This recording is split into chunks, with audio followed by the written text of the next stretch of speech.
Kejadian pasal 11. Menara Babel. Adapun seluruh bumi satu bahasanya dan satu logatnya. Maka berangkatlah mereka ke sebelah timur dan menjumpai tanah datar di tanah Siniar. Lalu menetaplah mereka di sana. Mereka berkata seorang kepada yang lain, "Marilah kita membuat batu bata dan membakarnya baik-baik."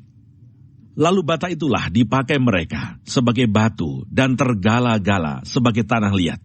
Juga kata mereka, "Marilah kita dirikan bagi kita sebuah kota dengan sebuah menara yang puncaknya sampai ke langit. Dan marilah kita cari nama, supaya kita jangan terserak ke seluruh bumi."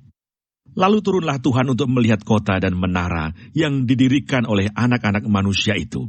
Dan ia berfirman, "Mereka ini satu bangsa dengan satu bahasa untuk semuanya.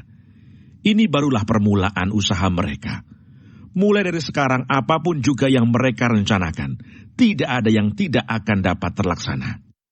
Baiklah kita turun dan mengacau balaukan di sana bahasa mereka, sehingga mereka tidak mengerti lagi bahasa masing-masing."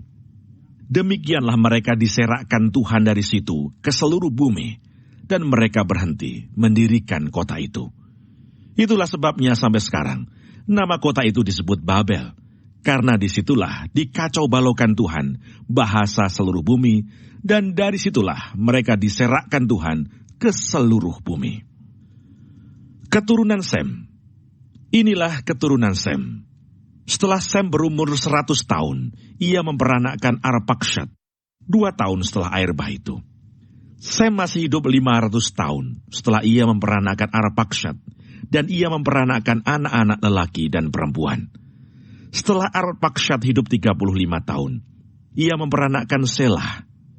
Arpakshad masih hidup 403 tahun setelah ia memperanakkan Selah, dan ia memperanakkan anak-anak lelaki dan perempuan.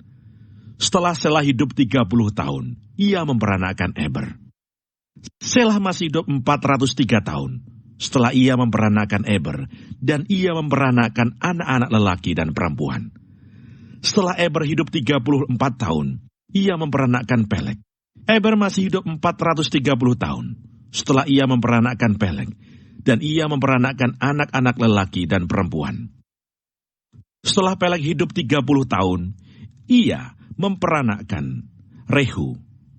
Peleg masih hidup 209 tahun setelah ia memperanakkan Rehu, dan ia memperanakkan anak-anak lelaki dan perempuan. Setelah Rehu hidup 32 tahun, ia memperanakkan Seruh. Rehu masih hidup 207 tahun setelah ia memperanakkan Seruh, dan ia memperanakkan anak-anak lelaki dan perempuan. Setelah Seruh hidup 30 tahun, ia memperanakkan Nahor. Seruh masih hidup 200 tahun setelah ia memperanakkan Nahor, dan ia memperanakkan anak-anak lelaki dan perempuan. Setelah Nahor hidup 29 tahun, ia memperanakkan Terah. Nahor masih hidup 119 tahun setelah ia memperanakkan Terah, dan ia memperanakkan anak-anak lelaki dan perempuan. Setelah Terah hidup 70 tahun, ia memperanakkan Abram, Nahor, dan Haran. Daftar keturunan Terah. Inilah keturunan Terah.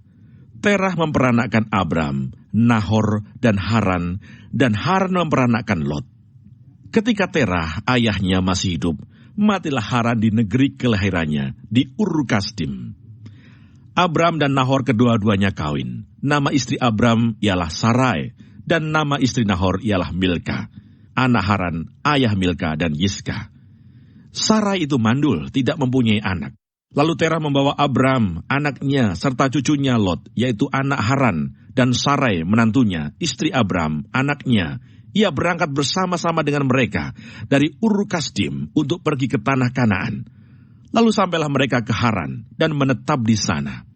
Umur Terah ada 205 tahun. Lalu ia mati di Haran.